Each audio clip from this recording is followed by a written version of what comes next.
Evaluation है, एक बड़ी परंपरा है जो उनके माध्यम से आई है। हम लोग विदेश से बहुत प्रभावित होते हैं। अगर मैं आपसे पूछूं कि मनुष्य का विकास कैसे हुआ, तो इस हॉल में बैठे हुए 90% लोग ये कहेंगे कि डार्विन की थ्योरी ऑफ एवोल्यूशन है साहब, डार्विन की थ्योरी ऑफ। हम अपना धर्म नहीं पढ़ना चाहते, अपनी चीजें नहीं पढ़ना चाहते, हम गीता नहीं पढ़ना चाहते, हम कुरान शरीफ नहीं पढ़ना चाहते, हम दशमेश पिता का ज्ञान जो गुरु के रूप में उपलब्ध है उसे नहीं पढ़ना चाहते। कहने का तात्पर्य यह है कि हम धर्म को मानते हैं पर धर्म की नहीं मानते।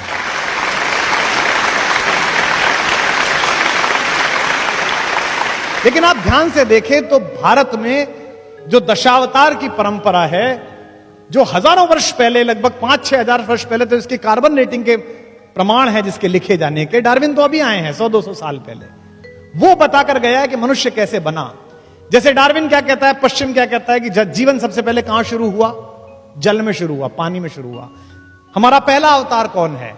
मत्स्य अवतार, मीन, मछली कहां पैदा हुई? पानी में पैदा हुई। फिर उसके बाद कहता है कि आगे बढ़ी थोड़ी सी प्रकृति, तो एक ऐसी चीज पैदा हुई जो पानी में और जमीन पर दोनों चल सकती थी। क्या नाम है उसका? कछुआ, कच्छप अवतार। मीन, कमठ, सूकर, नरहारी। उसके बाद क्या आया? तीसरी चीज जो पानी, जमीन और कीचड़ तीनों को भेज सकता है, वो कौन है? वराह अवतार जिसे कहते हैं, सूकर। और उसके बाद मनुष्य बनना प्रारंभ हुआ, लेकिन पूरा नहीं बना। आधा पशु रहा, आधा मनुष्य बना। कौन बना? नरसिंह अवतार। देखिए थ्योरी ऑफ एवोल्यूशन चल रही है, अपने आप चल रही है, जो विदेशी समझ में नहीं आए। यहां तक आधा मनुष्य बना, अब पूरा मनुष्य बनेगा, लेकिन पूरा नहीं बन रहा, वो छोटी हाइट का बन रहा है। कौन पैदा हुआ? वामन अवतार। वो छोटा है, उसकी हाइट अभी बड़ी नहीं है। वामन के बाद कौन हुआ? एक ऐसा पुरुष जिसे कहते हैं केवमैन, गुफा मनुष्य, जो कम कपड़े पहनता है, गुस्से में रहता है, हर समय कुलाड़ा हाथ में लिए लेता है, जिसका अपनी इंद्रियों और अपने क्रोध पे काबू नहीं है, जो अपने पिता के कहने पर मां की तरफ कुल्हाड़ा लेके चल देता है। कौन पैदा हुआ? परशुराम पैदा हुआ। देखिए आप, आगे चल रही है, जिनको समझानी पड़ी लक्ष्मण को कि ज्यादा उंगली मत दिखाओ, यहां कुम्हण बतिया को नहीं। परशुराम के बाद एक ऐसा मनुष्य पैदा हुआ जो है तो दीप्ति में परशुराम जैसा, लेकिन जो ज्यादा सामाजिक है, जो मर्यादा समझता है, जो इस प्रकृति में अब जो आगे चलेगा उसका नियामन करने आया है, उसकी मर्यादा स्थापित करने आया है। उसका नाम हुआ मर्यादा पुरुषोत्तम राम, जो पैदा हुआ। तो एक तरीके से डार्विन की थ्योरी के साथ साथ आगे बात चल रही है। लेकिन राम कैसे हैं? राम शांत रहते हैं, प्रिंस चार्मिंग है, मुस्कुरा देते हैं, ज्यादा गुस्सा आते हैं, बड़े सीधे हैं, बड़े सरल हैं, सीधी बात करते हैं, विनम्र हैं। जब उनसे कहते हैं लक्ष्मण कि आप कब्जा क्यों नहीं कर लेते हो, मैं प्रतिमा नाटकम पढ़ रहा था, उसमें मैं देखा, तो उन्होंने कहा 3 तरह के पातक होते हैं। जिस पिता ने रक्त दिया है उसके खिलाफ जाऊं, ये एक पातक है। जिस मां ने मुझे सगी मां से भी ज्यादा प्यार से पाला है, उसके खिलाफ जाऊं, ये एक पातक है।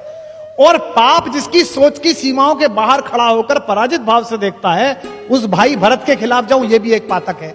तू मेरा भाई है, बता दे कौन सा पातक करके मरूं, बता कैसे करूं। वो राम पहले सामाजिक व्यक्ति हैं। तो राम का डीएनए जो है वो रिसेशन का डीएनए नहीं है, वो इवोल्यूशन का डीएनए है।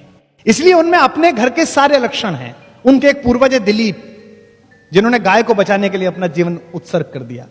सच्चे वाले गौपालक थे वो, ऐसे वाले नहीं जो आजकल घूम रहे हैं, अच्छे वाले गौपालक।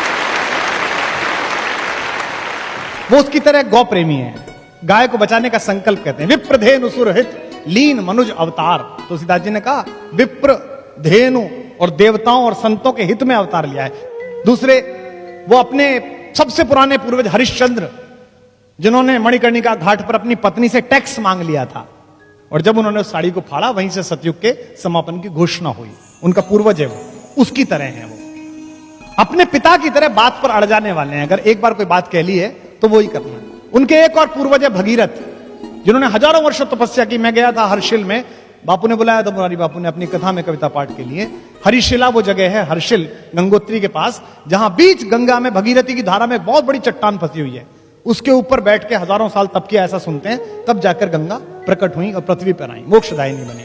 उनमें भगीरथ जैसी इच्छा भी, इसलिए उनका वंश इक्ष्वाकु वंश कहलाता है। संस्कृत के विद्वान लोग यहां पर बैठे, ईख को इक्ष्वाकु कहते हैं, इक्षु कहते हैं ना ईख को। ईख क्या है? ईख अकेली फसल है जिसका सब कुछ काम में आता है। ईख प्रतीक है इक्ष्वाकु वंश का, जिसका ना रस समाप्त होता है ना यश समाप्त होता है। ये राम की बात। वो उस खानदान में पैदा हुआ।